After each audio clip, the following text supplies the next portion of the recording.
Welcome to Eluminate here on These Are the Times YouTube. Thanks for tuning in. I know it's been a minute, but with everybody talking about gun control, this, that, and the other, instead of me throwing some things at you, from the headlines, I want to take you back, back to riot season when it was going on here in Philly a couple years ago. And I want to tell you about a neighborhood. This isn't a scenario. This actually happened. I see the bullet holes in the homes every day. If you haven't done so, please go ahead and subscribe, like, and you're probably going to want to share this because all I have for you today is a perspective check. There's no need to overthink it. This isn't a test. You just need to sit back and enjoy the story while listening and understanding one of many things. Because I've been sitting on this for a year, wondering how I could share this story and shed light on a lot of different things because, it touches and speaks volumes to things that people like to try or to say or attribute it to a race or this or that. You're going to hear a lot that you're going to be like, what?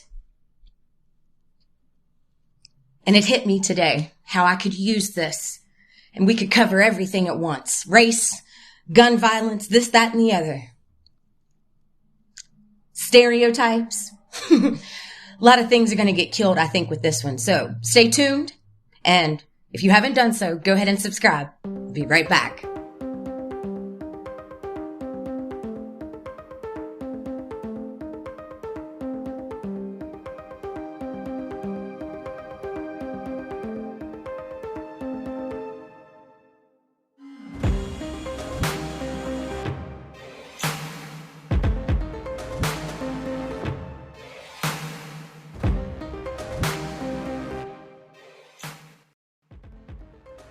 You've been looking for someone friendly, knowledgeable, and with adequate products in the CBD department? Well, Stanky Farms has got you covered. From their farm to your hands is their motto, and their products, they stand by them. Whatever it is in the CBD department, they've got it. So make sure you check out Stanky Farms. Everything from flowers to edibles are available. And use code EPTIMES, all caps, at checkout for your chance to save.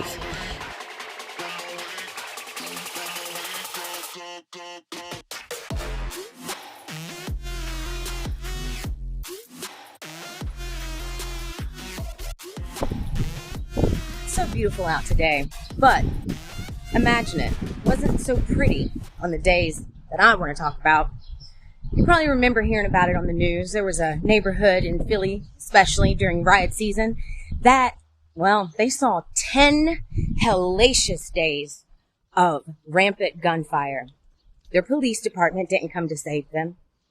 No one came in. They had to fend for themselves. Yeah, imagine that. The best way one gentleman could describe it that was a part of it was, he looked at me and said, "Well, Erica, you were in the service. What is it they call it? Being in the shit?" Yeah. Innocent civilians just living their life during lockdown and mandates and everything else. And you had distinct, different groups of people that decided, people are locked down. Bet you that gun store ain't secure. Let's go see what we can do over there. But what they didn't realize was the caliber of the people who lived within the neighborhood. The responsible gun owners. What they didn't realize was, the gun store they thought they were just going to take over and run over. It was totally secured. Those people have a home above it. They have all kinds of things that they had stayed. But these different groups, they learned a lot that day. They learned that it didn't matter what their color was. They were trying to harm some people who had done nothing to them. And there was another group of people who just wasn't going to take it. Now, everybody who is in this story, I have personally sat down with and talked to, including the owner of the gun store, including the owner of the other business I'm going to talk about. I've even talked to some of the neighbors that you're seeing the bullet holes in their homes. but it's not really a day they want to get on camera and talk about. And I can understand that. But it's a story that was national news. So we're going to talk about it. Okay? Thanks for sticking around. I had to come get a little cozier because it's a hot one out there today here in Philly. But listen, I read a post and this is what sparked this is how you can use it. The post said, do you even remember what you were doing a year ago? Well, then it went on to say, probably not. And I thought, yeah, except me, my brain remembers the craziest things. And yeah, I do remember what I was doing a year ago. And I was learning from a gentleman who was in the shit during riot season here in Philadelphia a couple years ago.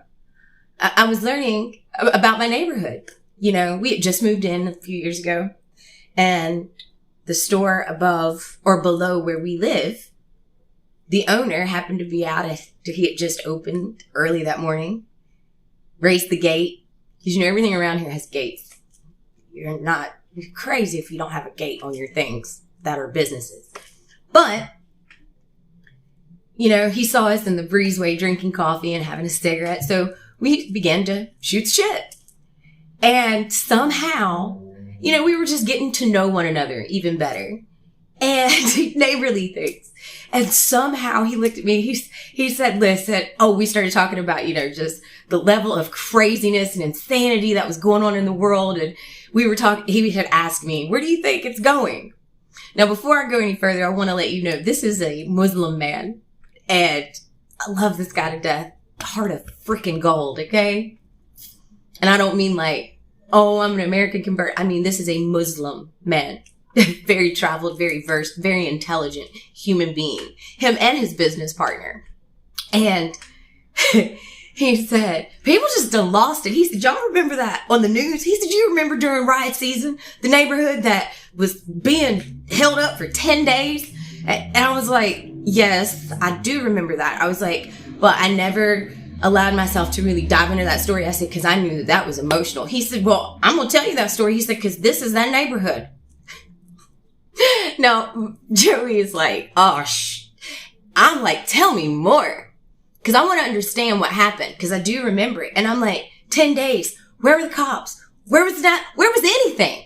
Because, you know, stricter gun laws. Well, so this neighborhood has a gun store. We'll catty corner it. It's the gentleman's store that's telling me the story.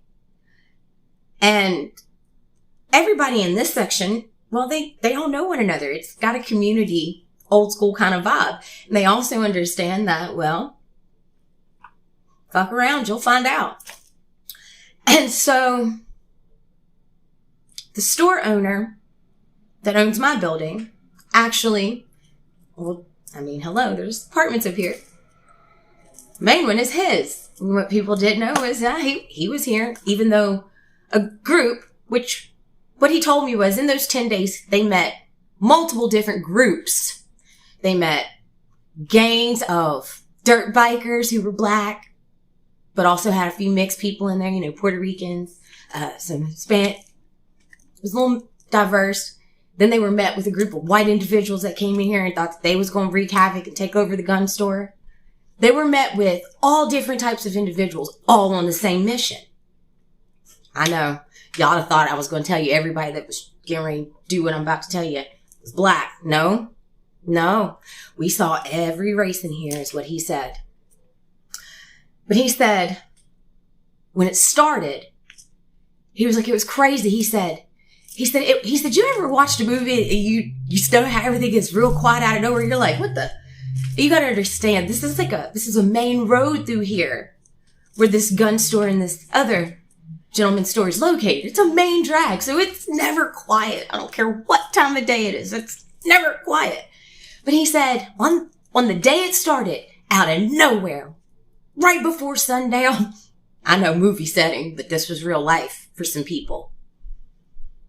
He said it got eerily still. Now, granted, we were in lockdown, so he said, even though everything wasn't as hustle bustle as it is now, there was still a hustle. I mean, there's 1.5 million people here.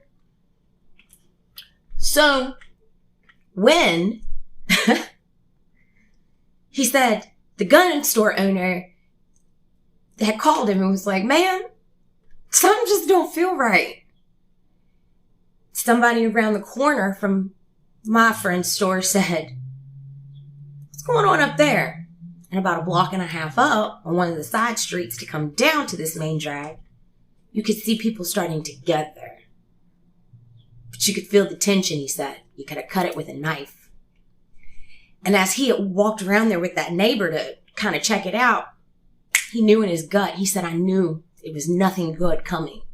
And as he came back around to enter his building, from the other way coming down was another gang. He called the store owner of the gun store and he said, man, we about to have some trouble. We about to get hit. How many people you got in there with you? He said, cause, the way they lining up, they coming for you. They want the gun store.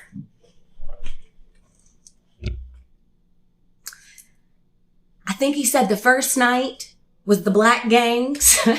First few nights. He said they was kind of organized, but they were easy to run away because what they didn't realize was, well, these places, well, the people were there. They fall under what I like to call fuck around and find out security. And they had the high ground. They took out vehicles. I didn't ask them if they actually shot anyone. And two of them alluded to, I don't think I ever hit anyone, but I wasn't aiming for people. I was trying to disable vehicles and things of that nature because you had them trying to ram a truck through the back of the building and back it up close and try to come up that way. But citizens don't need guns. We don't need guns because our cops and those things will protect us. Oh, but wait, because you know what else my friend told me, who owns the store below where I live? That when the sun would go down during those 10 days, you didn't see another cop till about 9:30 the next morning. They'd come do a drive-through to see what needed cleaned up, get city out here, city garbage and that to do whatever needed. But they were nowhere to be found. He said, then here came the white gang.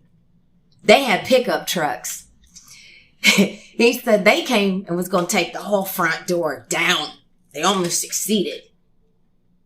But these civilian citizens disarmed the vehicle by shooting the engine out. They shot at people as you watched them jump in the truck that wasn't disabled, scattered.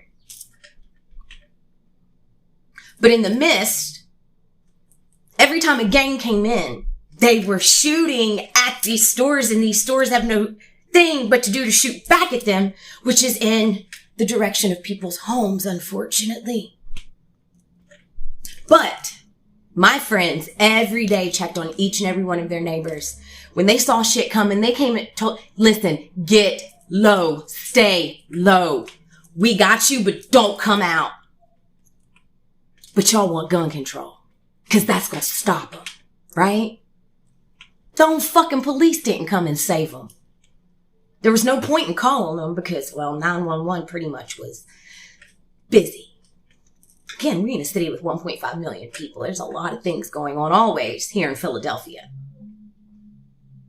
So, for all you all that think stricter gun laws is the answer, come hang out in the Northeast and ask them what they think. Because their neighbors who are law-abiding citizens who happen to have guns are the reason that, well, this neighborhood and these people with children living in these neighborhoods are probably still alive. And you know what's even more amazing? On that day, the gun store owner who was white, the store owner below where I live who is Muslim, and a few other cats that own businesses in this area that are of different races, who never have a problem with each other, were all fighting for the same common goal. They went full tactical and teamed up. They kept their high ground secure and had an eagle eye. But you know what else I find ironic? The offenders, the people coming in to try to take over the gun stores and stuff, well, heck, You didn't just have blacks, you had whites, you had Hispanics, you had anybody who was of that mindset. So tell me what gun control laws are going to do for that. It's time to rise above the emotional response and start thinking logically, people. Because from what I can gather, you can't really pinpoint any one group and call them the problem. It's a humanity problem. Food for thought. Food for thought. I'm not here to change your mind, but I am here to offer you a different perspective. A perspective that happened, a perspective that whether you like it or not, you can't dispute. So I want you to think about that the next time you get ready to scream, stricter laws! Because the only person that contains and holds in is, well, probably the neighbor that's gonna save your ass. If you've enjoyed this, please share it. It's not that I'm trying to change anybody's mind, but I do want to allow you a space to possibly change your own. Like and share. If you haven't been following, go check out Facebook. You'll see some things that just happened to me while also getting to learn a new skill. Yeah, window installer. But guess what else? buymeacoffee.com/Eluminate, just like this show. If you're not there, you should get there and follow it because it's free to do so, and that's where all of my blog work can be found. As well as you wanting to support my network, you can support me there as well. There's so much for you to enjoy and explore. Something for your mind, something for your body, and something for your soul. Always. It's a 360 kind of life. You gotta do something for all three.